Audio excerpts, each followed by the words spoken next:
नित्यानन्दकरी वराभयकरी सौन्दर्यरत्नाकरी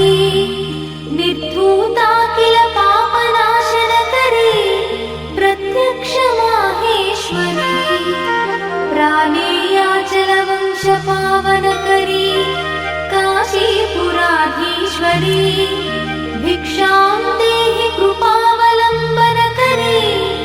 Mata Annapurneshwari Mata Annapurneshwari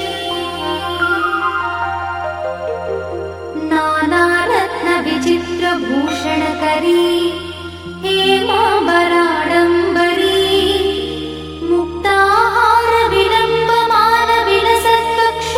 मुक्ताहारविलम्बमानविलसत्कक्षोजकुम्भाकरी Kashmir